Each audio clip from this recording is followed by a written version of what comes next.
کیا ان کٹ کھنوں کو پولیس کے حوالے کر دے؟ تم ان کو ایسا جانے دے گا؟ ابا جان کے تذبذب پر اس نے تیز و تند لہجے میں انہیں اطمینان دلایا کہ اگر ان کی مرضی بھی یہی ہے تو سامنے سے ہٹ جائے گا۔ ابا جان کی وحشت زدہ نظریں وٹھل پر منڈلانے لگی۔ وٹھل نے جواب میں انہیں کوئی اشارہ نہیں کیا تھا۔ ابا جان کے ہونٹ پھڑکتے رہے، وہ کچھ نہ کہہ سکے۔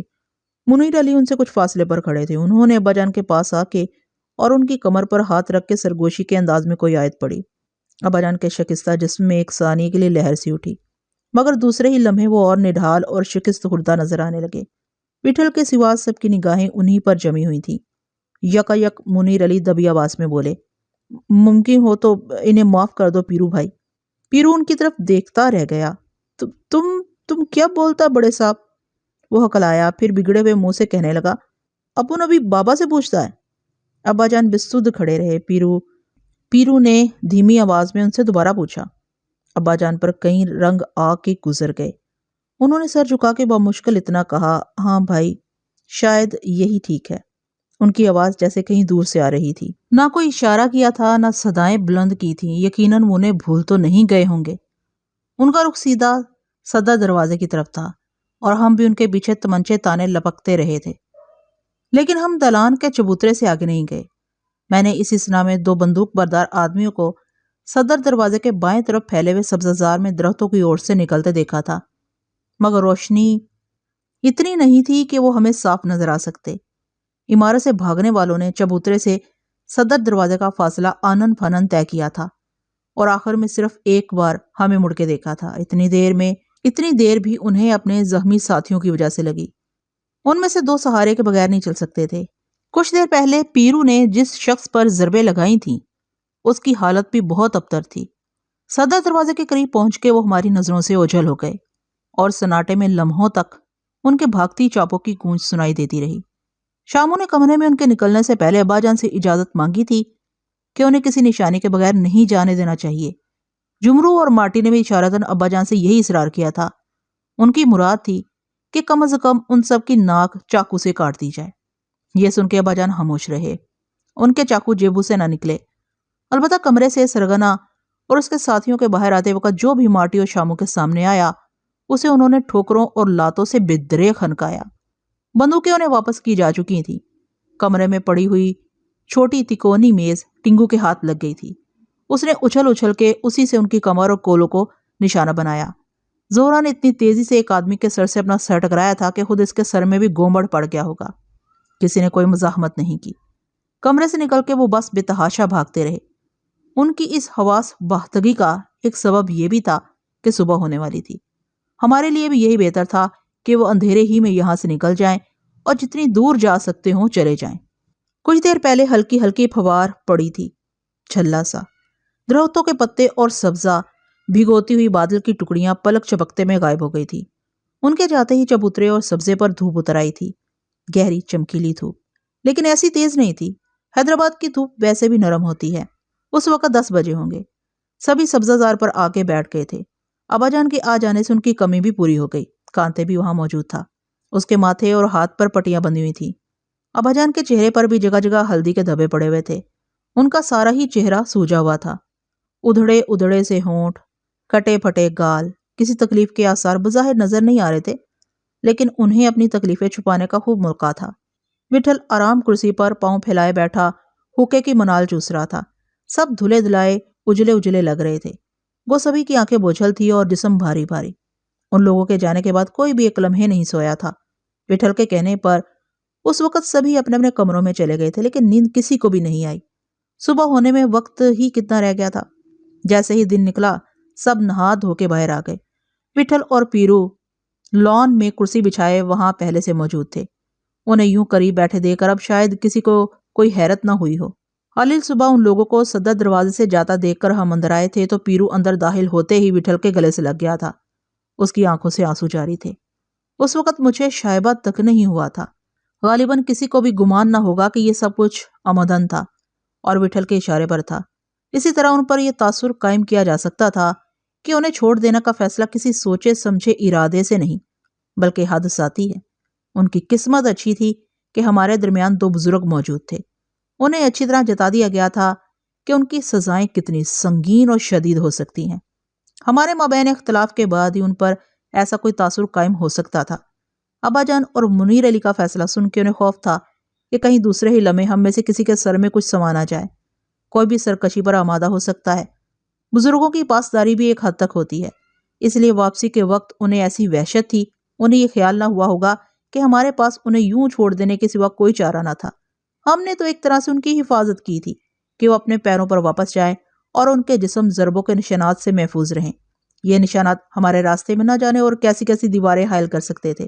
جن 3 ملازموں کو رات انہوں نے سب سے پہلے اپنے حصار میں لیا تھا، ان میں سے 2 سبزہ زار میں مصروف تھے، ایک کے سر پر پٹی بندھی ہوئی تھی، دوسرا کسی قدر بہتر تھا، تیسرے کی حالت کچھ زیادہ ہی ابتر ہوگی۔ وہ وہاں نہیں تھا، ان کی آنکھوں میں ابھی تک دہشت بیٹھی ہوئی تھی، آہٹ پر چونک پڑتے تھے۔ تاہم ہماری کرسیوں کے آگے رکھی ہوئی گول میزوں پر انہوں نے چائے لا کے رکھ دی تھی اور ناشتے کی قابیں سجا دی تھی۔ خاصدان میں پان بھی رکھے ہوئے تھے۔ سب نے بس رسمی سا ناشتہ کیا اور مسلسل چائے پیتے رہے۔ منیر علی وہیں کچھ دور درخت کے سائے میں جا نماز بچھا کر سر جھکائے آہستہ آہستہ کلام پاک کی تلاوت کر رہے تھے۔ باقی سب چپ بیٹھے تھے، جیسے اپنے آپ سے باتیں کر رہے ہوں۔ سب بار بار ایک دوسرے کا چہرہ دیکھتے اور نگاہیں جھکا لیتے۔ پیرو نے درمیان میں کئی مرتبہ ادھر ادھر کی باتیں کرنے کی کوشش کی، مگر سب ہوں ہاں کر کے خاموش ہو جاتے۔ وقت گزرنے کے بعد اب اندازہ ہو رہا تھا کہ گزری ہوئی رات کتنی کالی تھی، کسی نے اتنی طویل رات کبھی نہ کاٹی ہوگی۔ معلوم ہوتا تھا جیسے سورج اپنی سمت بھول گیا ہے۔ کسی سے ذرا بھی لرزش ہو جاتی تو ہم اس وقت یہاں اس طرح نہ بیٹھے ہوتے۔ یقیناً وہ ہم میں سے کسی کو ختم کرنے کے ارادے سے نہیں آئے تھے، لیکن ان کے پاس ہتھیار بھرے ہوئے تھے۔ ان سے نہیں تو ہتھیاروں سے چوک ہو سکتی تھی۔ ان کے لیے ہم میں سے کسی ایک کو کم کر دینے یا سب کو ختم کر دینے سے کوئی فرق نہ پڑتا۔ وہ جس طرح آئے تھے اسی طرح دندناتے ہوئے چلے جاتے۔ صبح کی گھڑی کا وقت نکل چکا تھا، اب رات ہی کو ہمیں بمبئی کے لیے گاڑی مل سکتی تھی۔ یہ پورا دن ہمیں اسی حویلی اور اسی شہر میں کاٹنا تھا۔ رات تک اتنی جلد دوبارہ کسی کے آنے یا راستے میں مزاحم ہونے کا امکان بظاہر نہیں تھا۔ انہیں اب صبر آ جانا چاہیے تھا۔ حویلی کی تلاشی کے لیے رات آنے والے آدمیوں کو وٹھل نے خود اکسایا تھا اور انہوں نے اچھی طرح تلاشی لی ہوگی۔ سارے کمرے اجڑے ہوئے تھے، انہوں نے کمرے کی ہر چیز لوٹ پلٹ کے رکھ دی تھی۔ بستر الٹے ہوئے تھے اور آرائشی گلدان ٹوٹے ہوئے۔ اوپر کی منزل پر جس کمرے میں منیر علی ٹھہرے ہوئے تھے اس کی مقفل الماری انہوں نے توڑ دی تھی۔ الماری میں رکھے ہوئے شیشے اور چینی کے قدیم برتن کھنگوڑنے میں انہوں نے کوئی احتیاط نہیں کی تھی۔ یہ برتن حویلی کے پرانے مالک کے تھے اور ابا جان کے پاس امانتاً رکھے ہوئے تھے۔ انہوں نے ہر کونے بچالے کی تلاشی لی تھی، یہاں تک کہ دیواروں پر نصب تصویروں اور قد آدم آئینوں کے پیچھے کسی ممکنہ روزن یا تاکچے کے متعلق بھی تسلی کر لی تھی۔ آرائشی چیزوں، فرنیچر، برتنوں کے سوا گھر میں دوسری قسم کی چیزیں تھی بھی نہیں۔ ملبوسات اور ضروریات کی دیگر اشیاء ہمارے پاس نہ ہونے کے برابر تھیں۔ ان لوگوں نے اپنے آقا کے پاس جا کے تلاشی کے بارے میں بڑھ چڑھ کے بیانات دیے ہوں گے کہ بس حویلی کے در و دیوار کھودنے کی کسر رہ گئی تھی۔ دوبارہ یہاں آنے کا خیال ان کے لیے کچھ کم وحشت ناک نہ ہوگا، اس لیے انہیں اپنے آقا کو ہر طرح مطمئن کرنا چاہیے۔ ان کے آقا کو بھی اتنا اندازہ ضرور ہو گیا ہوگا کہ ہم سے مطلوبہ پتھر حاصل کرنا ایسا آسان نہیں۔ ہماری تحویل میں ہیرو کی موجودگی کے متعلق اگر اسے اتنا ہی یقین تھا کہ اس نے اتنے آدمی بھیجے تھے تو اب اس یقین میں دراڑیں ضرور پڑ گئی ہوں گی کہ دوسرا فیصلہ کرتے ہوئے ہر پہلو پر غور کر لینا لازم ہے۔ اپنے آدمیوں کی باسلامت واپسی ہی کو اسے غنیمت سمجھنا چاہیے۔ اگر وہ واپس نہ آتے یا وٹھل کے کہنے کے مطابق پولیس بلا لی جاتی تو صورتحال بہت کچھ مختلف ہو سکتی تھی۔ وہ یقیناً کوئی صاحب حیثیت شخص ہی ہوگا جس نے اتنا بڑا قدم اٹھانے میں کوئی یار محسوس نہ کی، مگر وہ کیسا بھی شخص ہو ریاست میں اپنے نام اور عزت کے سلسلے میں ایسا بے پرواہ نہ ہوگا۔ اتنے بہت سے ہتھیار بند بھیجنے کا یہی مطلب ہو سکتا ہے کہ وہ ناکامی اور رسوائی کا کوئی خطرہ مول لینا نہیں چاہتا تھا۔ اسے ہماری تعداد کا اچھی طرح علم ہوگا۔ کئی دن سے اس کے آدمی حویلی کے باہر ہماری نگرانی کر رہے تھے، جیسا کہ میرا خیال تھا۔ حویلی کے کسی ملازم کو ضرور اعتماد میں لیا گیا ہوگا اور ہمارے پاس جوابی ہتھیاروں کے بارے میں بھی اطمینان کر لیا گیا ہوگا۔ یہ بھی ہو سکتا ہے کہ حویلی کے کسی ملازم ہی نے انہیں اندر آنے کا اشارہ کیا ہو کہ یہ وقت سب سے مناسب ہے۔ سب اپنے اپنے کمروں میں جا کے سو گئے ہیں۔ ان تمام باتوں سے یہی ظاہر ہوتا ہے کہ حملہ آور بھیجنے والے کو اپنی کامیابی کا پورا یقین تھا۔ کوئی بعید نہیں کہ مقصد حاصل کرنے کے بعد یا کسی غیر متوقع صورتحال سے دوچار ہونے پر اس نے اپنے آدمیوں کو ہمیں یکسر ختم کر دینے کا حکم دیا ہو۔ وہ چشمدید گواہی مٹا دینے کے تمام انتظامات سے لیس تھے۔ بہر صورت ہم نے اپنے طور پر ان کے آقا کو کسی انتقامی رد عمل سے روکنے کے لیے ہر ممکن حجت کی تھی۔ تلاشی کی حسرت پوری کر دینے کے علاوہ وٹھل نے ان لوگوں سے ان کے آقا کا نام پوچھنا بھی ضروری نہیں سمجھا تھا۔ ہم نے اپنی طرف سے سارے جتن کر لیے تھے، لیکن کچھ بھی نہیں کہا جا سکتا تھا۔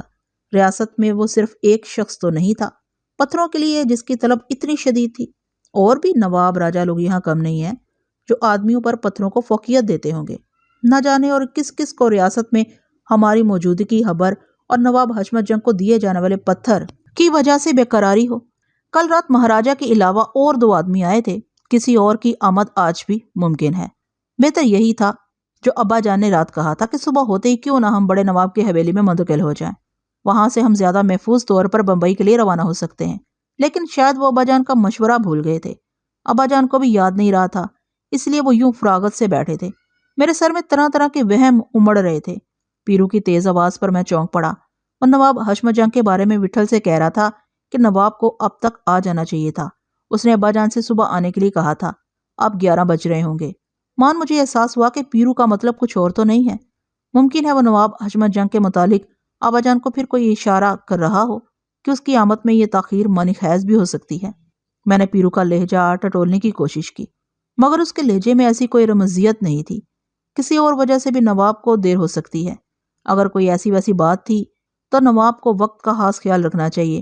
مجھے بھی اس کی آمد کا انتظار تھا، میں اس کی آنکھیں، اس کا چہرہ قریب سے دیکھنا چاہتا تھا۔ اگر پیرو کا گمان صحیح نکلا تو اس خیال ہی سے میرا جسم کھچنے لگتا تھا، مجھ سے پھر اس کے سامنے اپنا چہرہ نہ چھپایا جائے گا۔ کانتے کے شانے جھکے جا رہے تھے، اس کے زخم ٹیس دے رہے ہوں گے۔ وہ بار بار کرسی پر کل بلانے لگتا، منع کرنے کے باوجود وہ وہیں بیٹھا ہوا تھا۔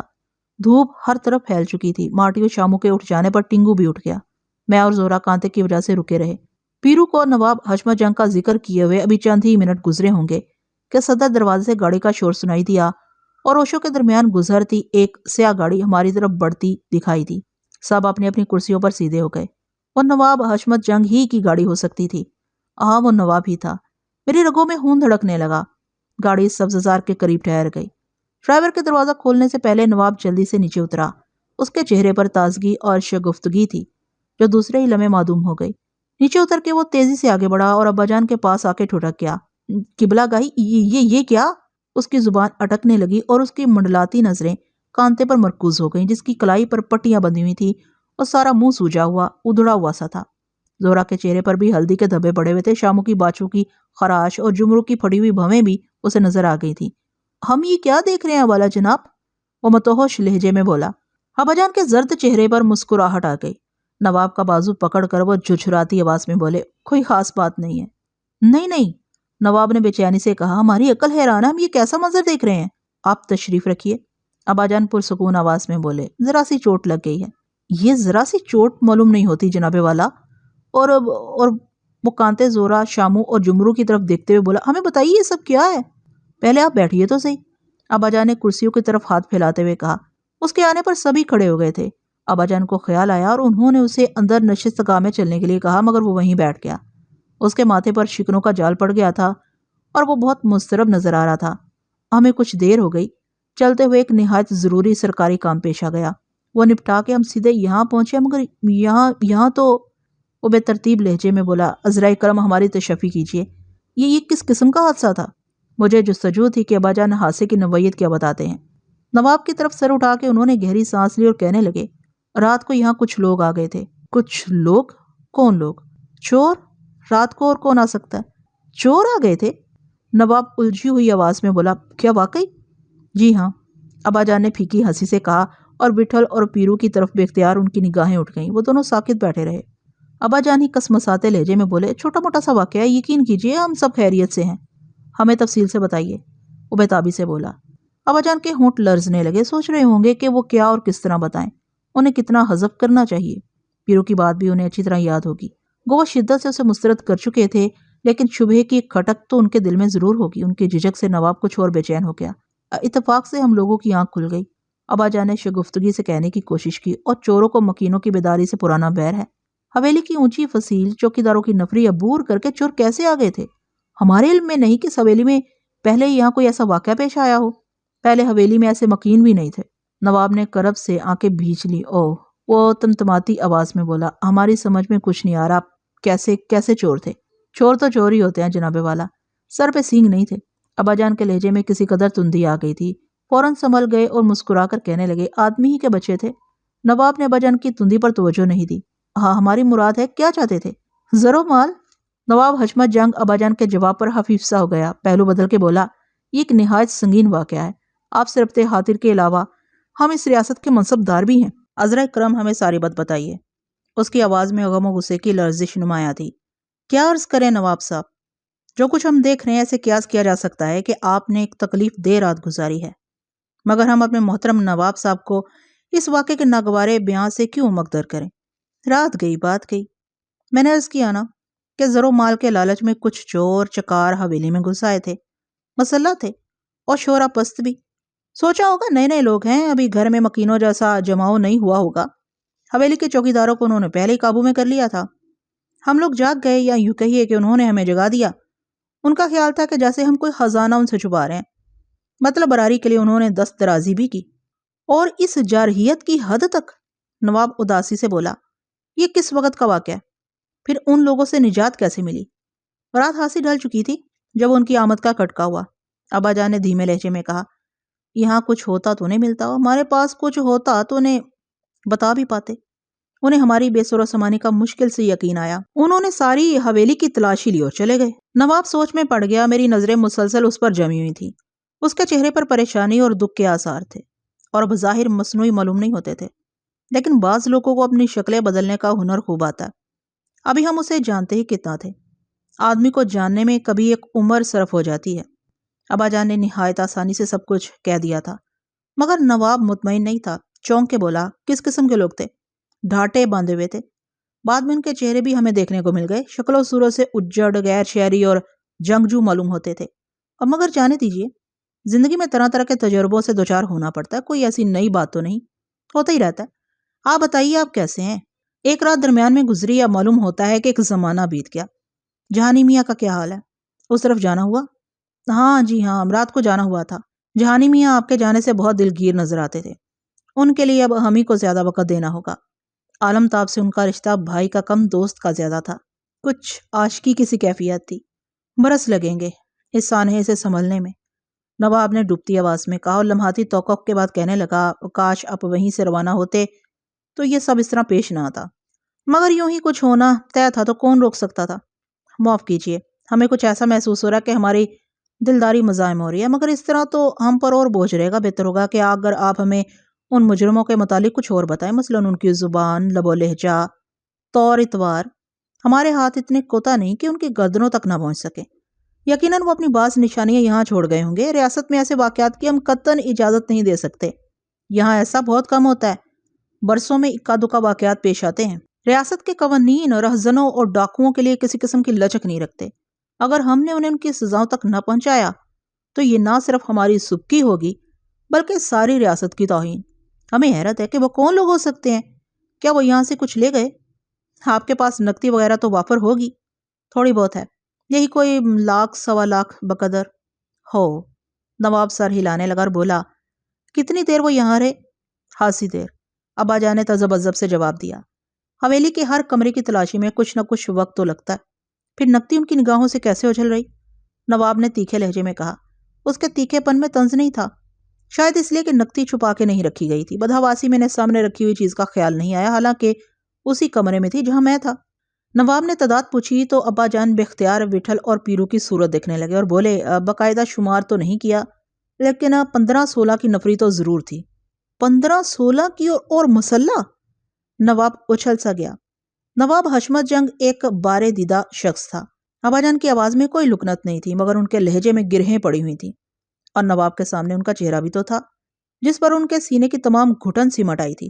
نواب نے واضح طور پر ان کے بیان میں ابہام کا شکوہ کیا، لیکن اس سے پہلے کہ ابا جان اپنے موہوم جوابوں کے بارے میں کوئی سوائی پیش کرتے، نواب کسی پولیس والے کی طرح ان سے پے در پہ سوال کرنے لگا۔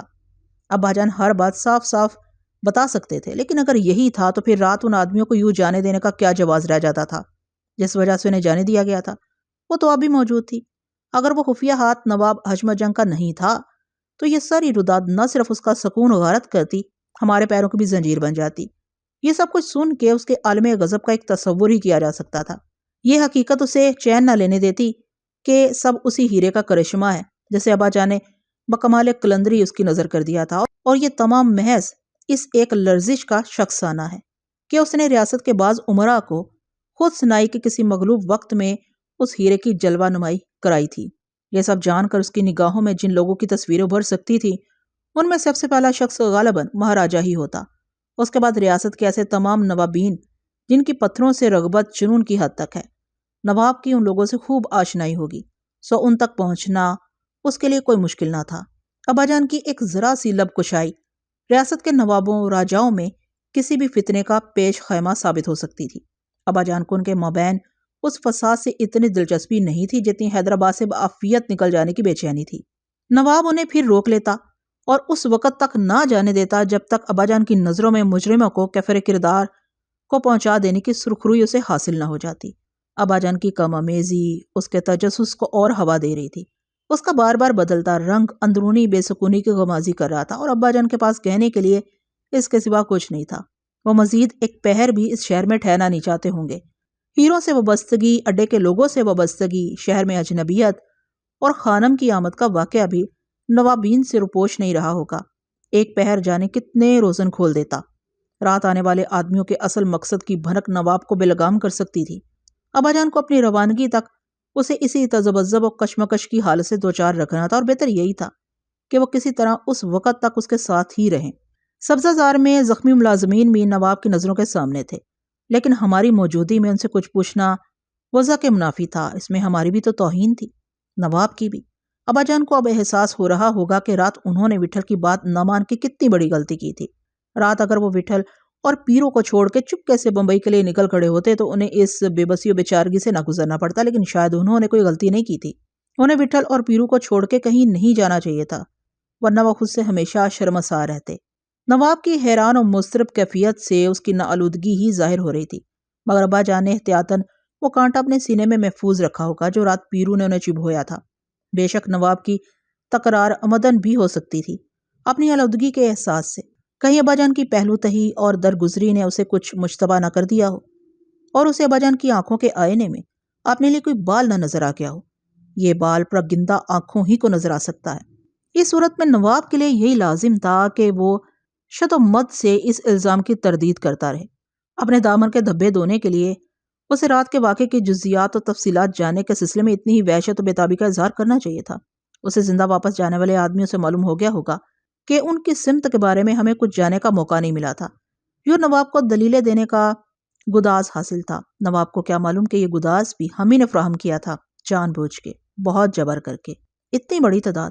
اس نے بڑبڑاتے ہوئے کہا، جناب والا، ہمارا تجربہ ہے کہ چور اور ڈاکو کوئی گھر منتخب کرنے سے پہلے اس کے مکینوں کی دولت و ثروت کے متعلق اچھی طرح معلومات حاصل کر لیتے ہیں۔ یہاں انہیں اس کا موقع نہیں ملا ہوگا۔ شاید وہ راستہ بھول گئے تھے یا انہیں اس گھر کے بارے میں کوئی بڑی خوش فہمی ہو گئی ہوگی۔ ابا جان اٹکتے ہوئے بولے، ہم اسی نقطے پر غور کر رہے ہیں۔ ظاہر ہے یہاں ریاست میں خدا نخواستہ آپ کی کسی سے دشمنی نہیں ہے۔ ہمارے دماغ میں طرح طرح کی باتیں آ رہی ہیں، لیکن یہ ہمارے انتشار ذہنی کے سبب سے بھی ہو سکتی ہیں۔ آپ کس نہج پر سوچ رہے ہیں؟ ابا جان نے بے ترتیبی سے کہا، کیا عرض کریں، سوچ رہے ہیں کہ کون ایسا۔ وہ زیر لب بولتے بولتے رکا، سب اس کی طرف متوجہ تھے۔ نواب ایک لمبی سانس کھینچ کر رہ گیا۔ جانے بھی دیجیے، ابا جان نے خوش دلی سے کہنے کی کوشش کی۔ کیسے جانے دیں؟ یقین کیجیے ہمیں بہت صدمہ ہے، یہ ہمارے منصب کے لیے تعزیانہ ہے۔ ہمیں آپ کے سامنے ندامت محسوس ہو رہی ہے۔ نواب کی آواز ڈوبی ہوئی تھی۔ آپ کیسی باتیں کریں قبلۂ عالم، اس میں آپ کی ندامت کا بھلا کون سا پہلو نکلتا ہے؟ ہمارے محسن، ہمارے مربی پر انہوں نے ہاتھ اٹھایا۔ وہ کیسے شکیل القلب لوگ تھے جنہوں نے ایک بزرگ کا لحاظ نہیں کیا۔ انہیں مراتب کا خیال ہوا کرے تو وہ یہ مذموم کام ہی کیوں کریں؟ ان سے اور کیا توقع کی جا سکتی ہے؟ اسے بہلانے کے لیے ابا جان کی سمجھ میں جیسے لفظ نہیں آ رہے تھے۔ آپ نے دل پر بہت اثر لے لیا، حالانکہ یہ تو ایک عام سا، ہمیں کچھ ایسا محسوس ہوتا ہے کہ یہ سب ہماری کسی کوتاہی کا خمیازہ ہے۔ آپ کی کوتاہی؟ ابا جان سراسیمگی سے بولے۔ نواب نے فوراً کوئی جواب نہیں دیا۔ اس کے ماتھے پر بل پڑ گئے اور آنکھیں سکڑ سی گئیں۔ چند لمحوں کے توقف کے بعد وہ کہنے لگا، ریاست میں رہنے والے ہر شخص کے جان و مال کے تحفظ کی ذمہ داری ہماری ہے، اور آپ تو ہمارے مہمان ہمارے۔ وہ یقیناً کچھ اور کہنا چاہتا تھا مگر کہہ نہ سکا اور بولا، ہماری حاکمی کس کام کی؟ یہ گھر ہمارا ہی تو ہے۔ انہوں نے ہمارے گھر میں داخل ہونے کی جرت کیسے کی؟ انہوں نے آپ سے ہماری نسبت کا بھی کچھ خیال نہیں کیا؟ انہیں اس نسبت کا علم ہوتا تبھی تو۔ ابا جان شائستہ لہجے میں بولے، ہم انہیں کبھی معاف نہیں کریں گے۔ اگر ہمارے بس میں ہوا تو ان کے ہاتھ قلم کرا دیں گے۔ نواب صاحب، ذرا کرم آپ یہ ذکر درگزر کیجیے۔ ابا جان نے عاجزی سے کہا، آپ بھول رہے ہیں کہ آپ نے کل ہم سے کیا کہا تھا اور آپ یہاں کس غرض سے تشریف لائے ہیں؟ یاد ہے، لیکن ہمیں کیا خبر تھی کہ یہاں آ کے یہ کچھ دیکھنے کو ملے گا؟ کاش آپ ہمیں صبح ہی اطلاع دے دیتے۔ صبح آپ نے خود آنے کو فرمایا تھا، اس لیے ہم نے مناسب نہیں سمجھا۔ اگر ہم اپنے یہ نشان مٹانے پر قادر ہوتے تو ویسے بھی کبھی یہ ذکر نہ کرتے۔ آخر آپ کو اس قدر کبیدہ خاطر کیوں کیا جائے؟ ان نشانوں کی اذیت ہم اپنے جسم و جان میں محسوس کر رہے ہیں۔ نواب نے عرضدگی سے کہا، آپ کی عنایت ہے کہ آپ ہمیں ایسا عزیز رکھتے ہیں۔ آپ کی یہ کرم گستری ہم سب کے لیے مرہم کے مترادف ہے۔ اس کے بعد کیا چاہیے؟ یہی ہمارے لیے سب سے بڑا مداوا ہے۔ نواب سر جھکائے لمحوں تک خاموش رہا۔ ہمیں یاد نہیں رہا۔ ابا جان نے پھر اس کی توجہ مبذول کرانا چاہا اور ندامت امیز لہجے میں بولا، آپ کو اتنی دیر ہو گئی ہے، ہم نے کچھ پوچھا بھی نہیں۔ آپ کیا پیئیں گے؟ بلکہ کھانے کا وقت ہوا چاہتا ہے۔ ہمارا کچھ جی نہیں چاہ رہا، نواب نے بھاری آواز میں کہا۔ صبح سے یوں بھی طبیعت میں کچھ گراوٹ سی ہے۔ ہاں الحمدللہ، کوئی ایسی بات نہیں، وہ سنبھل کر بولا۔ مگر دوسرے لمحے اس کی آنکھیں بجھ سی گئیں اور وہ دلگیر آواز میں کہنے لگا، رجی میاں کے جانے کے بعد سے جیسے کسی چیز کی کمی ہو گئی ہے، جسم جیسے کسی نے شکنجے میں کس دیا ہے۔ ہم تو کھل کے رو بھی نہ سکے، دوسروں کو سنبھالا دیتے، ان کے آنسو سمیٹتے رہے۔ رجی میاں کی موت کے بعد سے ہم نے ٹھیک طرح آئینہ بھی نہیں دیکھا ہے۔ سانحہ ہی ایسا ہوا تھا۔ آپ کے لیے تو دوہرا صدمہ تھا۔ ہمشیرہ عزیزہ کی اس عمر میں بے وگی۔ اباجان کے ہونٹ پھڑپھڑانے لگے، دل گرفتہ آواز میں بولے، مگر والا جناب تو ایک حوصلہ مند آدمی ہے، یہاں کون رکنے کے لیے ہے؟ سب قطار میں ہیں اور کسی کو اپنی باری کا علم نہیں۔ ہاں، اور کیا کہا جا سکتا ہے؟ اباجان اس کا دھیان بٹانے کی کوشش میں بڑی حد تک کامیاب ہو گئے تھے۔ دیر تک خاموشی چھائی رہی۔ پھر اباجان نے دبے لہجے میں کہا، چائے کی ایک ایک پیالی تو پیجیے گا؟ ضرور ضرور، نواب لجاجت امیز مستعدی سے بولا۔ اباجان نے شاموں کو چائے کے لیے اشارہ کیا ہی تھا کہ نواب کو جیسے کچھ یاد آ گیا۔ فکر مندانہ انداز میں بولا، آپ کو کوئی گہری چوٹ تو نہیں آئی؟ نہیں، معمولی خراچیں۔ کسی طبیب کو بھی دکھایا؟ ضرورت ہی محسوس نہیں ہوئی۔ اباجان کے چہرے پر چھائی ہوئی لکیریں کچھ دیر کے لیے نرم پڑ گئی تھی، وہ پھر گہری ہونے لگی۔ نواب کے ذہن میں ابھی تک وہی سب کچھ گردش کر رہا تھا۔ ہم اندازہ کر سکتے ہیں کہ ان وحشیوں نے سب سے زیادہ آپ ہی کو اپنا ہدف بنایا۔ نہیں، اباجان نے بعجلت کہا اور کانتے کی طرف انگلی اٹھا کے بولے، آپ اسے نہیں دیکھ رہے ہیں؟ یقیناً انہوں نے دخل اندازی کی ہوگی آپ کی طرف، ان کے اٹھتے ہاتھ ان سے برداشت نہیں ہوئے ہوں گے۔ ہاں، شاید کچھ یہی تھا، اباجان شکستہ لہجے میں بولے۔ کیا انہوں نے ساری حویلی کی تلاشی لی؟ نواب کچھ سوچتے ہوئے بولا، میں جناب والا سے عرض کر چکا ہوں۔ ہاں، نواب کے ہونٹ پھیل گئے۔ آپ نے اچھی طرح دیکھ لیا ہے کہ وہ کچھ اور تو نہیں؟ ہمارا مقصد ہے کوئی اور قسم کی چیز لے جانے میں کامیاب تو نہیں ہو گئے؟ یہاں تھا ہی کیا؟ نقدی کے متعلق عرض کیا جا چکا ہے، گھر میں کوئی خاتون موجود نہیں تھی، اس لیے زیورات کی طرف خود انہوں نے توجہ نہیں دی ہوگی۔ ملازم نواب حشمت جنگ کے منصب و سروت سے اچھی طرح واقف ہوں گے، وہ منتظر ہی تھے۔ شاموں کو گئے چند لمحے ہوئے تھے کہ خوان پوشوں سے ڈھکے چائے، پھل اور مٹھائی کے تشت اٹھائے ملازم سبززار میں داخل ہوئے۔ ان میں ایک زخمی ملازم بھی تھا۔ نواب کچھ کہنا چاہتا تھا کہ ٹھہر گیا اور ترکی ٹوپی اتار کر بالوں پر ہاتھ پھیرنے لگا۔ وہ اپنا اضطراب متوازن رکھنے کی ناکام کوشش کر رہا تھا۔ یہ اباجان اور ہم سبھی کی خوش گمانی تھی، یا وہ اس طرح اباجان کو اپنے تلق خاطر کا اعتماد دلانا چاہتا ہوگا۔ اس تجدید اعتماد کی اسے بار بار ضرورت محسوس ہوتی ہوگی۔ اسے کون سمجھاتا کہ اباجان اس سے زیادہ کچھ نہیں بتا پائیں گے؟ کیا ہی اچھا ہوتا کہ کانتے اور ملازمین وغیرہ نواب کے سامنے آتے ہی نہیں، اکیلے اباجان اپنی خراشوں کا کوئی بھی عذر پیش کر سکتے تھے۔ نواب کی آمد صبح سے متوقع تھی، مگر اس طرف کسی کا دھیان ہی نہیں گیا۔ ملازم تشت رکھ کے چلے گئے۔ اباجان نے اپنے ہاتھ سے نواب کے لیے چائے بنائی۔ کل شام یہاں آنے کے بعد آپ کی کیا مصروفیت رہی؟ ایک دم نواب نے سرسری لہجے میں پوچھا۔ مصروفیت؟ اباجان سٹ پٹا سے گئے۔ ہم یہیں رہے، یہیں آرام کرتے رہے۔ کل شام آنے والے دونوں آدمیوں اور مہاراجہ کے بارے میں اباجان اسے کیسے بتا سکتے تھے، مگر آپ نے یہ سوال کیوں کیا؟ انہوں نے سماوی آواز میں پوچھا۔ کچھ نہیں، بس یوں ہی ہمارے ذہن میں آ گیا۔ نواب بے ربطی سے بولا، آپ نے پولیس وغیرہ میں تو رپورٹ درج نہیں کرائی؟ جی نہیں، اباجان نے گھبرائے لہجے میں کہا۔ درج کرا دینی چاہیے تھی، مگر اس سے کیا حاصل تھا؟ احتیاطاً نواب کے ہونٹ باہر نکل آئے۔ میں سمجھتا ہوں اس کی کوئی ضرورت نہیں ہے۔ ضرورت ہے، نواب حتمی لہجے میں بولا۔ شاید اب تو وقت بھی گزر گیا ہے، کیا آپ کسی نتیجے پر پہنچنا نہیں چاہتے؟ بے شک بے شک، اباجان نے منتشر آواز میں کہا، مگر اس میں ضیاع وقت کا بھی اندیشہ ہے۔ آپ صبح تشریف لانے والے تھے، خیال تھا کہ مشورے کے بعد ہی کوئی قدم اٹھایا جائے۔ پولیس کے طریقہ کار تحقیق و تفتیش کے طولانی عمل سے ایک دو بار واسطہ پڑ چکا ہے، اصل میں آج ہی روانگی کا قصد تھا۔ یہاں پہلے ہی خاصی دیر ہو چکی ہے، ورنہ بڑے نواب صاحب کے ہاں ٹھہرنے میں کیا حرج تھا؟ وہ تو ہمیں روک رہے تھے، اور ایسے وقت میں ہمیں ان کی بات نہیں ٹالنی چاہیے تھی۔ انہیں بھی ہم نے ارزدہ کیا۔ صورتحال ہی کچھ ایسی ہے کہ روانگی بس بہت ضروری ہے. ہم تو کل ہی روانہ ہو جاتے لیکن ادھر آپ نے. ہاں نواب ان کی بات کاٹ کے معذرت خواہانہ لہجے میں بولا. ہمیں احساس ہے کاش ہم آپ کو نہ روکتے مگر جہاں آپ اتنی دیر ٹھہرے ہیں وہاں چند دن ہماری درخواست ہے کہ چند دن اور صحیح. آپ کا حکم سر آنکھوں پر. ابا جان نے بے چینی سے کہا. لیکن بہتر یہی ہوگا کہ آپ مزید رکنے کے لیے نہ فرمائیں. ہم تو یہاں آپ کو ودا کرنے ہی کی غرض سے آئے تھے. نواب ایک ایک لفظ پر زور دیتے ہوئے بولا. آپ نے غور نہیں فرمایا کہ آپ کا ٹھہرنا کس قدر ضروری ہے. گھر سے کچھ نہیں گیا, کوئی نقصان نہیں ہوا, مگر کسی بڑے نقصان ہی کے ارادے سے وہ گھر میں داخل ہوئے تھے. اللہ کا بڑا کرم ہوا. کچھ بھی ہو سکتا تھا. ایسے لوگوں کو کس طرح معاف کیا جا سکتا ہے؟ آج وہ یہاں آئے تھے, کل کسی اور شریف زادے کے گریبان پر ان کا ہاتھ دراز ہو سکتا ہے. آپ کی مجبوری اپنی جگہ, مگر یہ تو ایک ریاست کے نظم و نسق کا معاملہ ہے, اور دوسری طرف ہمارے اطمینان قلب کا بھی.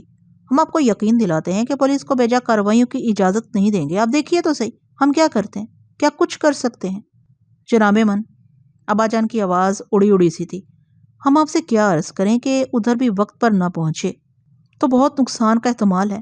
آپ سب کچھ درست فرما رہے ہیں, ایسا ہی ہونا چاہیے, لیکن کیا عرض کریں, کچھ ایسی ہی صورت ہے. آپ تو یہاں موجود ہیں ہی, پھر ہماری موجودگی کی کیا ضرورت, اور یہی ہے تو ہم جلد واپس آ جائیں گے ہفتے عشرے کے اندر اندر, مگر آپ کا یہاں ہونا بھی ضروری ہے. ابا جان نے شش و پنج کی حالت میں وٹھل کو دیکھا, پیرو کو دیکھا, پھر مجھے, مگر انہیں کوئی کیا اشارہ کرتا. انہیں ہر طرف اپنے ہی جیسے چہرے نظر آئے ہوں گے.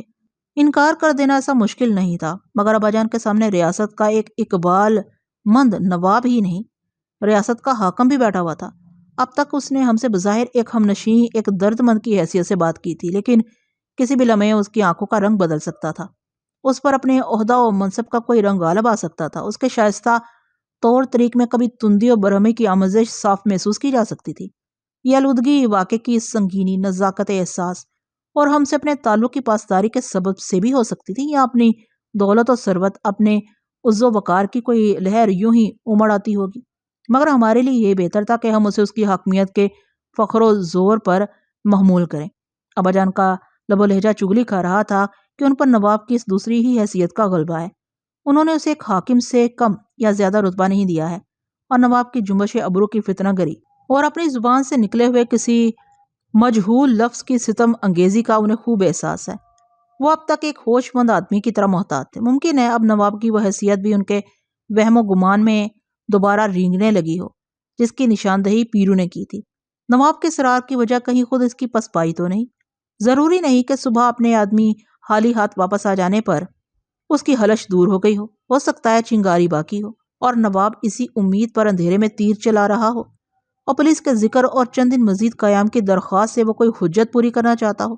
ابا جان کا یہ اجتناب اور گریز, جسے استغنا بھی کہا جا سکتا تھا, اس کی جستجو کا پارا اور مسترب کر رہا ہوگا. اور فرض کیا کہ اگر پہلے نہیں تو اب. رات وہ آدمی اس کے بھیجے ہوئے نہیں تھے, حویلی میں گزرنے والی رات سے اس کا کوئی تعلق نہیں تھا, مگر اب یہ سب کچھ سن کے مبادہ اس کے اندھیرے سینے میں ہوس کی کوئی چنگاری پھوٹی ہو, جیسے کسی کی آنکھیں کھل جائیں, جیسے کوئی ٹھینگا دکھا دے. اسے ملال ہوگا کہ رات ہتھیار بند آدمی بھیجنے والے کے پیمانے پر ہمیں پرکھنے کا خیال اسے کیوں نہیں آیا. اسے بہت سبکی محسوس ہو رہی ہوگی, مگر ابا جان کو نہ ہیروں کے لیے اس کی حرص و ہوس سے کوئی غرض تھی, نہ اس کے لیے پیرو کے الزام کی تائید و تردید سے کچھ سروکار تھا. رات اگر وہ انہیں بہتان لگتا تھا اور اب وہ خود نواب کے دل میں ایسا کوئی تلاطم برپا ہوتا دیکھ رہے تھے تو اسے کیا فرق پڑتا تھا, وہ اسے کیسے روک سکتے تھے. نجات اگر اسی طرح ممکن تھی تو ابا جان کسی پس و پیش کے بغیر ہیروں سے بھری تھیلی نواب کی نظر کر دیتے, مگر نہ ہیرے نظر کیے جا سکتے تھے, نہ نواب کی خواہش کے مطابق یہاں مزید قیام مناسب تھا. نواب ان سے کوئی عجیب اور بے جواز بات نہیں کہہ رہا تھا. ایک حساس اور مروت مند شخص اور ایک مستعد منصبدار کی حیثیت سے اس نے جو کچھ کہا تھا وہ ابا جان کیا کوئی بھی رد نہیں کر سکتا تھا. ابا جان کے پاس روانگی میں عجلت کے سوا کون سا بڑا جواز تھا. روانگی ایک بڑے مقصد کے لیے ملتوی کی جا سکتی تھی, پہلے بھی کی جا سکتی تھی. ابا جان کوئی نظروں سے ارد گرد دیکھتے رہے. اپنی مجبوری کا احساس بڑھانے کے لیے اب یہی اضطراب آمیز خاموشی باقی رہ گئی تھی. بے زبانی کی زبان, اس میں اس کے ادب و احترام کا پہلو مضمر تھا, تو اپنی ناپسندیدگی کے اظہار کی گنجائش بھی نکل آتی تھی. تاہم ابا جان کو منہ سے بھی کچھ نہ کچھ تو کہنا تھا. انہوں نے خوش اعتباری سے کہنے کی کوشش کی, لیکن ان کی آواز کی پسمردگی چھپائے نہ چھپی.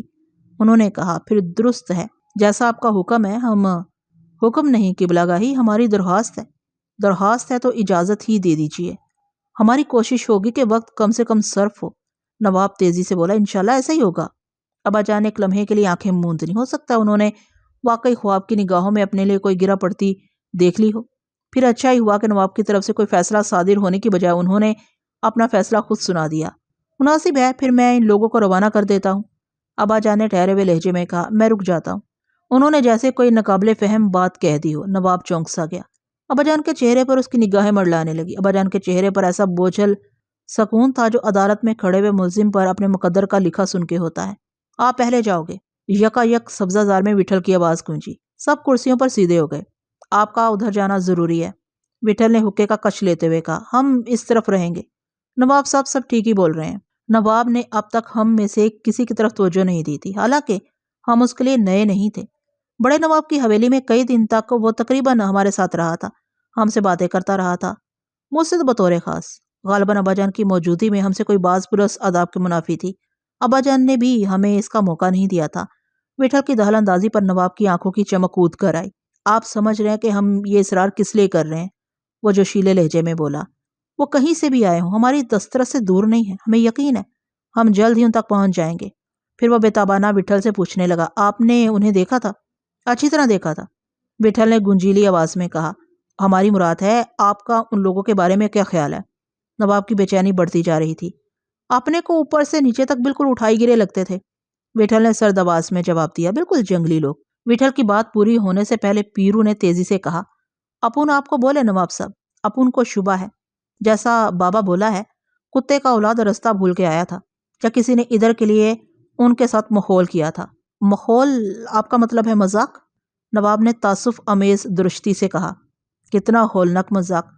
مگر ہم ان سے مذاق نہیں کریں گے. آپ ان کو پتہ ہے آپ بہت کچھ کر سکتا ہے نواب صاحب، اور آپ کو کرنا بھی چاہیے. آپ اتنی باتیں نہیں کرتا تو اپن کو شکایت ہوتا. پیرو نے مدبانہ لہجے میں کہا. اپن بھی ایسا ہی چاہتا ہے، پر اپن ابھی آپ سے کیا بولے؟ نہیں آپ فرمائیں.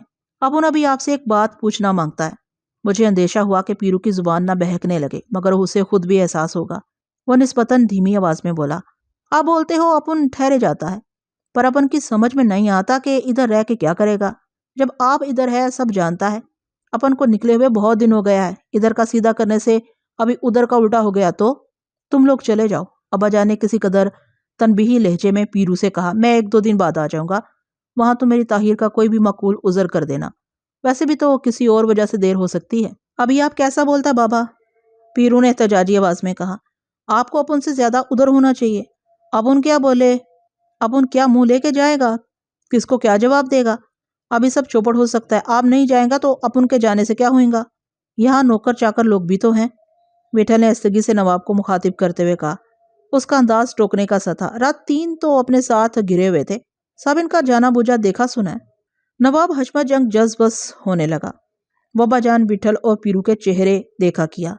کوئی ایسی مجبوری ہے تو ہم کیا کہہ سکتے ہیں. ہم نے کم و بیش سبھی کچھ عرض کر دیا. ہم آپ کو بتائیں، ہمیں سکون نصیب نہیں ہوگا. ہم اپنی سی کوشش تو بہرحال کریں گے ہی، لیکن آپ لوگوں کی موجودگی میں صورتحال مختلف ہوگی. یہ کیسی عجیب بات ہے کہ مدعی خود موجود نہ ہو. عجیب نہیں کہ ہم آپ کو اپنے ساتھ لے کر حضور نظام کے دربار میں فریاد کے لیے جائیں. ویسے ہمیں یقین ہے اس کی نوبت شاید ہی آئے. تم طرح طرح کے شکوک و شبہات ہمارا ذہن منتشر کر رہے ہیں. میں تو رک ہی رہا ہوں قبلہ من. ابا جان نے باعجلت کہا. میں اپنے معزز و محترم دوست کی تجویز کیسے رد کر سکتا ہوں؟ پھر ابھی اپن میں سے کوئی نہیں جائے گا. پیرو نے فیصلہ کن لہجے میں کہا. اپن ایسا اکیلا ادھر نہیں جائیں گا. ٹھیک ہے، یہ بھی ٹھیک ہے بابا، ہم سب پھر ادھر ہی رہیں گے. وٹھل نے زیر لبی سے کہا. اور جب ادھر ہی ٹکنا ہے تو بڑے نواب صاحب کی حویلی میں کیوں نہ چلیں؟ وہ ہم کو بہت روک رہے تھے، دیکھ کے خوش ہو جائیں گے. وٹھل نے ضرور کسی مقصد سے یہ بات کہی ہوگی. نواب حشمت جنگ نے جواب نہیں دیا. وٹھل نے انتظار بھی نہیں کیا اور نواب کی طرف کنکھیوں سے دیکھتے ہوئے بولا. اور اگر سیدھے اپنے نواب صاحب کے محل میں جا کے ہی ڈیرا لگائیں تو کیسا رہے؟ نواب نے ایک لمحے کے لیے تذبذب کے بعد اچھل کے کہا. کیا کہنے، یہ آپ کیا فرما رہے ہیں؟ یہ تو آپ نے ہمارے دل کی بات کہہ دی. ہم تو پہلی گزارش کر رہے تھے، ہمیں موقع ہی کہاں دیا گیا؟ ابھی موقع ہے نواب صاحب. پیرو مچلتی آواز میں بولا. اپن ایک دم اکھا شکایت نکال کے جائیں گا. جب تک آپ بولے گا آپ کے پاس ہی رہیں گا. زہ نصیب زندگی بھر. پیرو کا یہ انداز تحاتب نواب پر گراں گزرنا چاہیے تھا. نواب نے اس کے طنز کا شائستگی سے جواب دیا، شاید اس لیے کہ پیرو کے لہجے میں طنز کم مذاق زیادہ تھا. ہمارے لیے اس سے بڑی خوشی کی بات کیا ہو سکتی ہے؟ نواب انکسار سے بولا. جتنا بڑا آپ ہے دل بھی آپ کا اتنا ہی بڑا. ایسا کدھر ہوتا ہے نواب صاحب، یہ آپ کا نہیں اپن کا عزت ہے۔ پیرو نے سر جھکا کے ڈوبی ہوئی آواز میں کہا، اپن آپ لوگ کے لیے نوا آدمی ہے، آپ اپن کے بارے میں بھی کتنا جانتا ہے؟ قسم سے کچھ بھی نہیں جانتا، ایسا کدھر ہوتا ہے نواب صاحب؟ معلوم نہیں جاننے سے آپ کی کیا مراد ہے؟ نواب تمتماتے لہجے میں بولا، اگر شناسائی اور ایک دلی کسی معین مدت سے مشروط ہے تو بخدا ہم اس قابل نہیں۔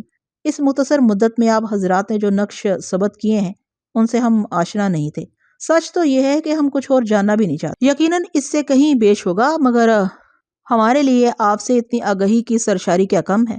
اپن کو آپ جیسا بات کرنا نہیں آتا، پیرو نے لجاجت سے کہا، پر اپن آپ سے کچھ بول رہا تھا، ابھی ہو سکے تو ذرا دھیان سے سن لو نواب صاحب۔ جی فرمائیے، نواب سنبھل کے بولا۔ اپن بول رہا تھا کہ سدا کے لیے تو کوئی اپن ادھر سے نہیں جا رہا ہے، ادھر یہ حویلی خریدا ہے، ادھر اپنا خانم موجود ہے اور آپ لوگ ہیں، ادھر ابھی اپنا 3 گھر ہے، بابا کا یہ نوا حویلی، بڑے نواب صاحب کا اور آپ کا۔ بابا بہت دن سے ادھر شہر حیدرآباد میں آنے کا بولتا تھا، ادھر آ کے اپن کو پتا چلا کہ بابا ٹھیک ہی بولتا تھا۔ یہ شہر، ادھر کا لوگ، ادھر کا موسم، مادہ نرم اور آدھا گرم، ادھر آپ جیسا لوگ ہے جو اب ان کے ذرا سے دکھ پر اتنا گھبرا جاتا ہے، ادھر آ کے اپنا من بھی لوٹنے کو ایک دم نہیں کرتا۔ پر اپن آپ کو کیا بولے، یہ ایک نہیں اپن کے ساتھ اکھا زندگی ایسا نوٹنکی ہوتا رہا تھا۔ کبھی وقت ملا تو اپنی کہانی سنائے گا، آپ کو نوٹنکی کا ہی مزہ آئے گا۔ یہ رات اپن نے جیسا کاٹا ہے ابھی اپن ہی جانتا ہے، معاف کرنا، اپن کا آپ سے کوئی میل نہیں بنتا، اپن بہت کمتی آدمی ہے، کدھر بھی آپ کا آگے کھڑا نہیں ہو سکتا، پر اپن ایک بات میں ایک دم کمتی نہیں ہے، اپن کا خون آپ سے تھوڑا کم گرم نہیں ہے۔ پیرو کی آواز میں لکنت آنے لگی، پر ابھی کیا کرے، ادھر دیکھتا ہے تو اپنے کو نوچ کے رہ جاتا ہے، ادھر اپن کا لوگ آس لگائے کھڑا ہوگا، اتنے دن کا بول کے نہیں آیا تھا اور ادھورے میں نکل پڑا تھا، ادھر سب بکھرا پڑا ہوگا، وقت پر ابھی نہیں پہنچا تو بہت کچھ خراب ہو جائے گا، خلاص ہو جائے گا۔ نواب چھبکتی پلکوں سے سنتا رہا۔ ابا جان نے کئی مرتبہ دخل دینا اور اشاروں میں پیرو کو ٹوکنا چاہا، مگر پیرو غالباً دانستہ ان کی طرف نہیں دیکھ رہا تھا۔ وٹھل بھی چپ بیٹھا رہا، سب دم بخود سے تھے اور نواب کے پیشانی پر ابھرتی مٹتی لکیریں اور اس کے چہرے پر بدلتے ہوئے رنگ دیکھ رہے تھے۔ پیرو چپ ہوا تو باجان نے اپنی زبان بند ہی رکھی، وٹھل بھی نہیں بولا۔ نواب کے نتنے بار بار پھڑکنے لگتے تھے، چند ثانیے یوں ہی گزر گئے، نواب گمسم سا بیٹھا رہا، پھر جھرجھری سے انداز میں چونک کے بولا، ہمیں اپنی عرض سے شرمندگی ہو رہی ہے، اصل میں ہماری نظر محض عواقب کی طرف تھی، غالباً اس لیے کہ ہم پر ریاست کے بعض اہم فرائض منصبی عائد ہوتے ہیں، لیکن یقیناً ہم پر اپنے محسنوں اور دوستوں کے حقوق بھی لازم ہیں۔ معلوم نہیں یہ سن کے ابا جان کے دل کا کیا حال ہوا ہوگا، میرا دل تو بری طرح دھڑکنے لگا تھا، میری طرح ابا جان کو بھی اپنے کانوں پر یقین نہیں آیا ہوگا۔ نواب رکی آواز میں بولا، ہم عرض کریں کہ ہماری معروضات محض گزارشات تھیں، ہمیں خدشہ ہے کہ وقت گزر نہ جائے، وقت ہی کی تو بات ہے، ہمارے خیال میں ان شورا پستوں کی جلد سرکوبی نہ کی گئی تو ان کے حوصلے اور بلند ہوں گے، کل کسی گھر سے کسی المناک سانحے کی خبر آئے گی، آئے گا، ضرور آئے گا، کل کسی گھر سے اور پرسوں کسی اور گھر سے خبر آ سکتا ہے، پر اپن لوگ کیا کر سکتا ہے؟ پیرو نے اپنی آواز قابو میں رکھی تھی، اس نے منکسر لہجے میں نواب سے پوچھا، کیا ہماری شہر میں موجودگی ان لوگوں کے عزائم میں حارج ہونے کی ضمانت ہے؟ ہم یہاں رہیں گے تو کسی اور گھر کا رخ نہیں کریں گے؟ پیرو نے اس سے کہا کہ وہ یہاں اپنی کوئی نشانی یا پتہ چھوڑ کے نہیں گئے جو پولیس کو سمتیں ٹٹولے میں مدد دے سکے، جہاں تک ان کی تلاش کا تعلق ہے تو یہ کام کسی طور ہمارا نہیں، سربسر پولیس کا ہے، اور پولیس کی کامیابی کے لیے اس کے ارادے کی سچائی نیز ساری تگ و دو میں اکفا شرط ہے۔ پیرو نے نواب کی توجہ ان 3 ملازموں کی طرف دلائی جن کا ذکر کچھ دیر پہلے وٹھل نے کیا تھا کہ وہ گزشتہ رات کے ایک ایک لمحے کے شاہد ہیں۔ اگر صرف شہادت اور شناخت کا معاملہ ہے تو وہ بھی یہ کام حسن و خوبی انجام دے سکتے ہیں، کیونکہ اب وہ زندگی بھر ان کی صورتیں بھول نہیں سکیں گے۔ اگر نواب کا مقصد ہماری موجودگی سے پولیس اور متعلقہ حکام کی فعالیت ان کا خون گرم رکھنا ہے تو نواب خود کوئی چھوٹا حاکم نہیں ہے، دربار سرکار میں اس کا اثر و رسوخ بہت زیادہ ہے، ریاست کی پولیس اس کے مرتبے سے خوب آگاہ ہے، اس کے اشارے اچھی طرح پہچانتی ہے۔ پیرو نے ان سے کہا کہ رات حویلی میں ان لوگوں کی اچانک یہ الغار ہمارے تئیں نواب کی کسی کوتاہی کا خمیازہ نہیں ہے جو نواب کی موجوبی کا سبب بنے، اگر ہماری آنکھوں کے سامنے انہیں عبرتناک انجام سے دوچار کر دینے کی کوئی آرزو نواب کے دل میں تڑپتی ہے اور یوں اپنے دوستوں کی خوشنودی ان کی نگاہوں میں سرخروئی مقصود ہے تو وہ خاطر جمع رکھے۔ نواب کے دوستوں کو اپنی عدم موجودگی ہی میں اس سے اسی حسن سلوک اور شدت احساس کی توقع ہے۔ نواب انہماک اور خاموشی سے پیرو کی باتیں سنتا، اس کی صورت تکتا رہا۔ درمیان میں وہ ضرور کچھ کہنا چاہتا تھا لیکن اس کے ہونٹ پھڑک کے رہ گئے۔ پیرو نے رات آنے والے آدمیوں کے سلسلے میں نواب کی طرف اشارہ کیا تھا، مگر خود پیرو کے ذہن میں نواب کے جملہ مراتب پوری طرح محفوظ تھے۔ نواب کی ہر حیثیت ایک دوست جسے رات کا حادثہ سن کے بے حد صدمہ ہوا ہے، ایک حاکم جس کے اثر و اقتدار کے لیے یہ واقعہ ایک تعزیانہ ہے، ایک حاکم دوست جو کبھی دوست اور کبھی حاکم کے طور پر نتائج حاصل کرنے کے سلسلے میں متوحش ہے، کبھی رنج و ملال اس پر غالب آتا ہے، کبھی اشتعال و غضب، ایک ایسا منافق جو بزدل ہے جس نے رات ہیرو کی طلب میں مسلح آدمی بھیجے تھے، ایک حریص جس کے دل میں یہ ردات سن کے ہیرو کی ہوس جاگی ہے، ایک ایسا شخص جو رات آنے والے آدمیوں کا مقصد بخوبی سمجھ چکا ہے، ہم پر ظاہر کرنا نہیں چاہتا۔ ہم اپنے ہم رتبہ نواب یا راجہ کو اس کی جرأت و جسارت کا معقول جواب دینے کے لیے جس کا خون کھول رہا ہے۔ نواب کی کوئی حیثیت پیرو کے ذہن میں واضح ہوتی تو اسے اتنی مشکل پیش نہ آتی۔ خانم اور حویلی کا ذکر اس نے دانستہ کیا تھا، ضمانت کے طور پہ کہ شہر میں ہماری دوبارہ آمد کیسی یقینی ہے۔ نواب کو ہم سے اپنی نسبت کی مروت کا واسطہ دینے سے ہی گلو خلاصی کی کوئی صورت پیدا ہو سکتی تھی۔ وہ یقین دہانیوں کا آدھا از بس لازم تھا کہ ہماری روانگی کے التوا سے کسی بڑے نقصان کا احتمال ہے اور ہم جلد واپس آ رہے ہیں۔ ابا جان بھی نواب کو یہی باور کرانے کی کوششیں کرتے رہے تھے، لیکن غالباً یہاں قیام کی آمادگی کے بعد ہی پیرو کی یہ تکرار کچھ اثر پذیر ہو سکتی تھی۔ ابا جان ٹھہرنے کی آمادگی ظاہر کر چکے تھے، مگر انہیں اچھی طرح معلوم تھا کہ یہ اپنے پیروں پر کلہاڑی مارنے کے برابر ہے۔ ایک دن کی تاخیر کتنے بڑے عرصے پر محیط ہو سکتی ہے۔ پولیس کی چھان بین کا سلسلہ کہاں تک دراز ہو سکتا ہے۔ پولیس کو اڈوں سے وابستہ لوگوں کو پہچاننے میں ایک گھڑی کی بھی دیر نہیں لگتی۔ اگر کوئی گنجائش باقی تھی، کوئی بھی نرم گوشہ، تو پیرو کو ذرا بھی چوک نہیں کرنی چاہیے تھی۔ پیرو جیسے عدالت میں کھڑا دلیلیں دے رہا تھا، اور نواب کو کس طرح یقین دلا سکتا تھا کہ وہ لوگ اب کسی اور گھر کا رخ نہیں کریں گے، وہ صرف ہمارے پاس آئے تھے۔ نواب کی پیشانی پر پسینے کے قطرے ابھر رہے تھے، ہر چند ٹھنڈی ٹھنڈی ہوا چل رہی تھی، اور اطراف میں پھیلی ہوئی دھوپ بھی ایسی تیز نہیں تھی۔ نواب کی آنکھوں سے مترشح تھا کہ پیرو کی کوئی دلیل اسے قائل کر گئی ہے، یا اس نے جان لیا ہے کہ اپنے دوستوں کے راستے میں مزاحم ہونے سے انہیں مزید اذیت ہوگی، یا اسے یقین آ گیا تھا کہ ہمارے پاس وہ شے ہی نہیں ہے جس کی آرزو میں رات لوگ آئے تھے۔ ہمیں روک کے گویا آئندہ کے امکانات بھی ختم کرنا ہے۔ ہو سکتا ہے اسے کچھ اور اندیشوں نے بھی گھیر لیا ہو کہ کہیں یہ وضع و مروت پھڈے میں پاؤں اڑانے کے مصداق نہ ہو۔ پیرو نے اس سے کہا کہ بہتر ہے کہ وہ حاکم کی بجائے ایک دوست کی حیثیت سے ہماری عرض پر غور کرے۔ اگر مدعی خود درگزری اور معافی پر آمادہ ہے تو منصف کو بھی خاموش ہو جانا چاہیے۔ نواب نے کچھ نہیں کہا، تاہم جب تک وہ موجود تھا کسی بھی لمحے کوئی حکم صادر کر سکتا تھا، کسی بھی لمحے اس کا دماغ کروٹ بدل سکتا تھا۔ اس کے بعد پیرو یا کسی اور کو زبان کھولنے کی توفیق نہیں ہونی چاہیے تھی۔ پیرو نے اس کے سینے میں بچا کچا دھواں تحلیل کرنے کے خیال سے ایک اور کوشش کی۔ نواب نے نظام سرکار کی بات کی تھی، اگر ضرورت پڑی تو وہ ابا جان کو ساتھ لے کر دربار تک فریادی ہونے سے بھی دریغ نہیں کرے گا۔ اور آپ نظام سرکار کی بات بولا ہے نواب صاحب، پیرو نے کسی قدر ازدرانہ انداز میں اس سے کہا۔ اپن پہلی بار اس کے پاس شکایت لے کر جائے گا اور ایسا حال ہی ہاتھ جائے گا، کچھ ساتھ ہوگا تبھی ادھر جانا تھوڑا ٹھیک لگے گا۔ بار بار ابھی وہاں جانے کا موقع تو اپن لوگ کو نہیں ملے گا نا۔ بابا کے پاس ابھی ادھر دو ایک چیز ایسا کھڑا ہے کہ نظام سرکار نے بھی کبھی۔ پیرو نے اپنی بہکتی ہوئی زبان تھام لی اور جھجکتی ہوئی آواز میں بولا، ابھی شاید اس کو بھی کچھ پسند آئے۔ پیرو کے لہجے میں بہت سادگی تھی، بلکہ کسی حد تک ہمک بھی۔ کہیں بھی نواب کو یہ تاثر نہیں ملا ہوگا کہ پیرو نے دانستہ یہ ذکر کیا اور مقصود کچھ اور ہے۔ نواب حشمہ جنگ نے بظاہر کوئی رد عمل ظاہر نہیں کیا، وہ ساکت بیٹھا جیسے اپنے آپ کو گھورتا رہا۔ کسی اور نے بھی لب کشائی نہیں کی۔ چند لمحوں تک سبز زار پر سناٹا چھایا رہا، پھر نواب ہی کے جسم میں جنبش ہوئی، کیونکہ یہ خاموشی نہایت ناروا محسوس ہو رہی تھی۔ اس نے رومال سے اپنا چہرہ خشک کیا، آنکھوں کے گوشے صاف کیے اور سامنے رکھی ہوئی پیالی کی طرف ہاتھ بڑھایا۔ پیالی میں بچی ہوئی چائے رکھے رکھے برف ہو گئی ہوگی، میں دوسری بناتا ہوں، ابا جان لیکتے لہجے میں بولے۔ ہمیں ٹھنڈی چائے زیادہ مرغوب ہے، اس نے کھوئی کھوئی آواز میں کہا۔ آپ تو واقعی کھانے کا وقت ہو گیا ہے۔ نواب نے شیروانی کے بٹن سے پیوستہ نکرئی زنجیر کھینچ کے جیبی گھڑی نکالی۔ 1:30 بجنے کو ہے، وہ تعجب سے بولا۔ اور آپ کس وقت جانا چاہتے ہیں؟ سب کو جیسے کسی نے چٹکی بھر لی ہو، سب نے بے اختیار ایک دوسرے کی طرف دیکھا۔ رات 9 بجے کے قریب گاڑی جاتی ہے۔ ابا جان کی زبان لڑکھڑا رہی تھی۔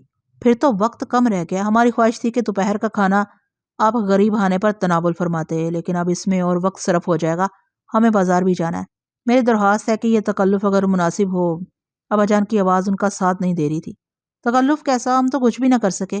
آپ نے کچھ نہیں کیا، ابا جان نے وفور مسرت سے کہا۔ سب سے بڑا ثبوت تو یہ حویلی ہے، بناتے بناتے ایک عمر لگ جاتی ہے، اور آپ کا اتنا وقت دینا، اتنی پرسش کرنا کچھ کم ہے کیا؟ یہ ہمارے لیے سب سے بڑی سوغات ہے، اس سے بڑی کیا چیز ہو سکتی ہے؟ میری عرض ہے اب ہمیں جلد واپس آنا ہی ہے تو پھر 1000 مواقع آئیں گے، تاہم یہ موقع کیوں جانے دیا جائے؟ بہت دیر بعد نواب کے چہرے پر مسکراہٹ نمودار ہوئی، بجھی بجھی سی مسکراہٹ۔ دیکھیے قبلہ گاہی، کل بات طے ہو چکی ہے، بس اب ہمارے ساتھ چلیے، یہ ہماری خوشی ہے۔ بہتر ہے، ابا جان نے سر جھکا کر کہا۔ گزارش صرف یہ تھی کہ جب سب کو یہاں آنا ہی ہے تو آگے، مگر ابا جان کو خیال آ گیا کہ انہیں اتنی رد و قد نہیں کرنی چاہیے۔ وہ جلدی سے بولا، میں تیار ہوں، لیکن اب کھانے کے بعد ہی چلا جائے تو مناسب ہوگا، ہمیں قطن بھوک محسوس نہیں ہو رہی ہے۔ یہاں بھی کچھ یہی کیفیت ہے، لیکن وقت تو کھانے ہی کا ہے۔ جی ہاں، نواب ہچکچاتے ہوئے بولا، وقت تو بھوک پر بنتا ہے بابا۔ وٹھل نے حقے کی منال ہونٹوں سے ہٹاتے ہوئے آستگی سے کہا، آپ درست فرماتے ہیں۔ نواب خوشگواری سے بولا، وقت تو خود بھوک طے کرتی ہے۔ ابا جان وٹھل کا اشارہ سمجھ گئے تھے، ایک جھٹکے سے کرسی سے اٹھ گئے، لیکن ابھی آدھے بھی نہ اٹھ پائے ہوں گے کہ انہیں کرسی کا دستہ پکڑنا پڑا۔ ایک ثانیے کے لیے ان کی آنکھیں پتھراسی گئی تھی۔ نواب کی نگاہیں انہی کی طرف مرکوز تھیں۔ کرسی سے اٹھنے کے دوران اس نے ان کی قرار بھی سن لی ہوگی، مگر ابا جان فوراً سنبھل گئے، پھر انہوں نے مضبوطی سے پیر زمین پر جمائے ہوں گے۔ نواب نے انہیں آرام کا مشورہ دیا اور معذرت چاہی کہ اسے ان کی تکلیف کا احساس ہی نہیں رہا۔ ایسی حالت میں کہیں جانے سے تکان اور سوا ہوگی۔ رات بھی وہ مسلسل جاگتے رہے تھے۔ ابا جان اس ایک شکستہ لمحے کی عزت سے نگل آئے۔ انہوں نے ہاتھ پھیلا کے شگفتگی سے کہا کہ وہ کسی قسم کی تکلیف محسوس نہیں کر رہے ہیں، باہر نکلنے سے یہ تھوڑی بہت کسل مندی بھی دور ہو جائے گی۔ نواب نے خوشدلانہ لہجے میں کہا۔ ایک مرتبہ پھر انہیں آرام کرنے کی ہدایت کی اور بولا، ان کا ہمراہ جانا ایسا ضروری نہیں ہے، صرف اس خیال سے کہ وہ انہیں لے جا رہا تھا کہ انتہا میں ابا جان کی پسند شامل رہے۔ ابا جان نے مارٹی کو شیروانی لانے کا اشارہ کر دیا تھا۔ وہ آرام ہی کرتے رہتے تو زیادہ ٹھیک تھا، لیکن رات گاڑی میں بیٹھنے تک انہیں نواب کو زیادہ سے زیادہ وقت تک مصروف بھی رکھنا چاہیے تھا۔ مبادہ نواب کا سر پھر کسی اور طرف بھٹکنے لگے۔ مارٹی اندر سے مکلف شیروانی لے آیا۔ ابا جان نے صبح ہی نئے کپڑے پہنے تھے، اس لیے انہیں اندر جانے کی زحمت نہیں کرنی پڑی۔ موٹر میں 2 آدمیوں کے بیٹھنے کی گنجائش اور تھی۔ نواب نے رسمن صحیح وٹھل اور پیرو سے بھی کہا، پھر میری طرف مڑ کے بولا، آپ ہمارے ساتھ نہیں چلیے گا؟ جواب میں میری نگاہیں غیر ارادی طور پر منیر علی کی جانب اٹھ گئیں۔ منیر علی نے پس و پیش بھی نہیں کیا۔ تینوں پچھلی نشست پر بیٹھ گئے۔ میں ڈرائیور کے ساتھ آگے والی نشست پر بیٹھ سکتا تھا، لیکن سب کو چھوڑ کے ان کے ساتھ جانا مجھے اچھا نہیں لگا۔ ڈرائیور نے موٹر پہلے ہی موڑ لی تھی۔ ابا جان اور منیر علی کے بعد نواب بیٹھنا ہی چاہتا تھا کہ پیرو کی آواز پر رک گیا۔ پیرو نے اچانک اسے آواز دی تھی۔ نواب 2 قدم پیچھے ہٹ کے اس کے پاس آ گیا۔ ادھر سے پیرو بھی تیزی سے آگے بڑھا۔ اس نے سرگوشیانہ لہجے میں متصرا نواب سے کچھ کہا۔ نواب سر ہلانے لگا۔ میں ان سے دور تھا۔ کچھ موٹر کے انجن کے شور میں پیرو کی آواز دب گئی تھی۔ پیرو کے اندازے تخاطب سے یہی معلوم ہوتا تھا کہ اس نے نواب سے کوئی درخواست کی ہے، جسے کشادہ دلی سے نواب نے قبول کیا ہے۔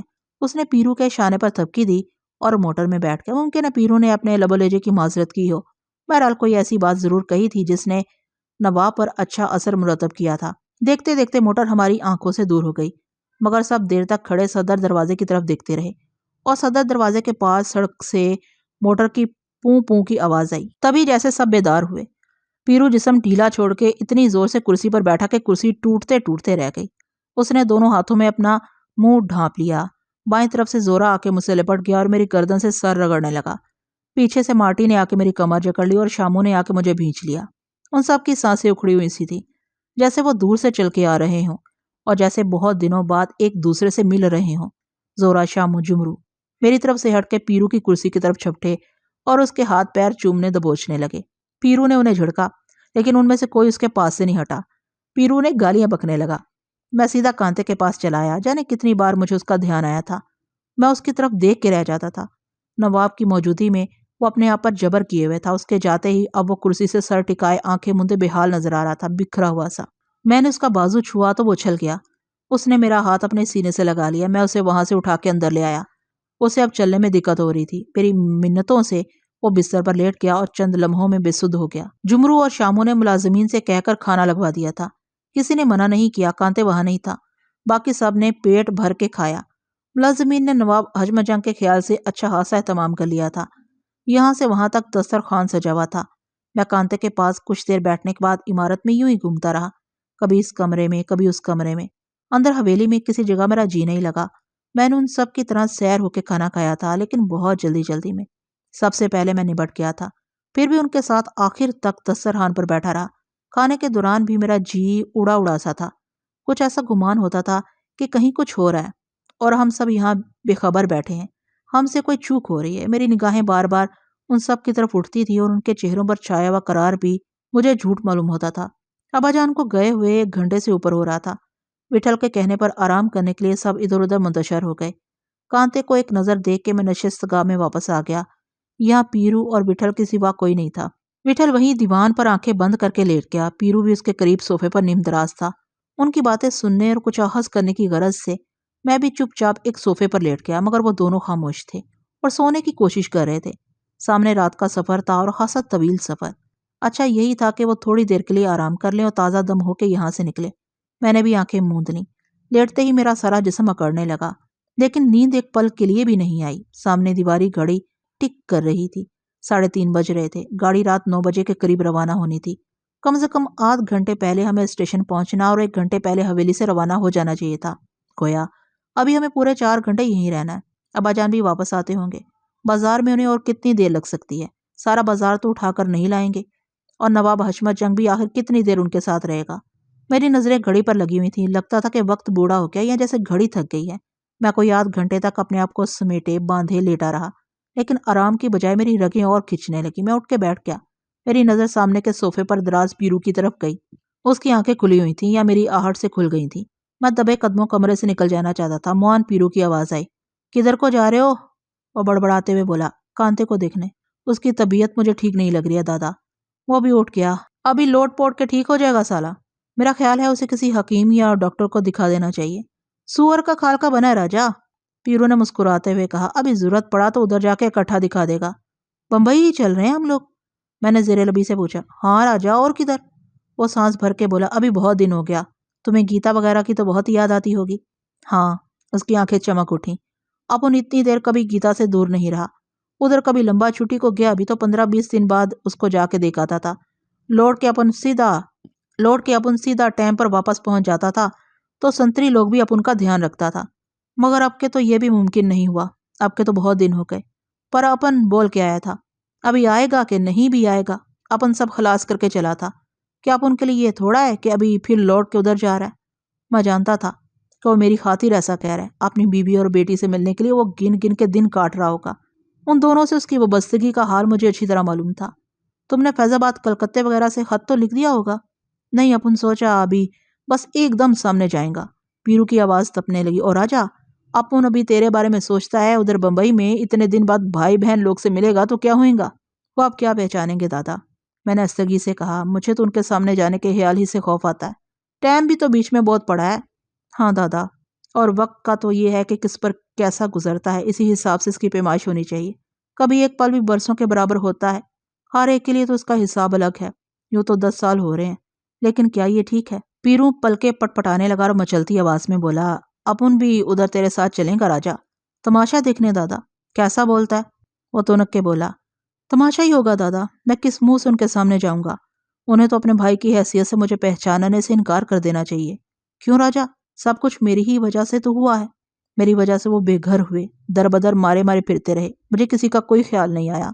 میں نے جوڑ کے چلایا تھا، میں نے ان سے ان کی ماں چھین لی۔ میری زبان اینٹھنے لگی۔ ابھی بار بار کیوں دہراتا ہے اس کو؟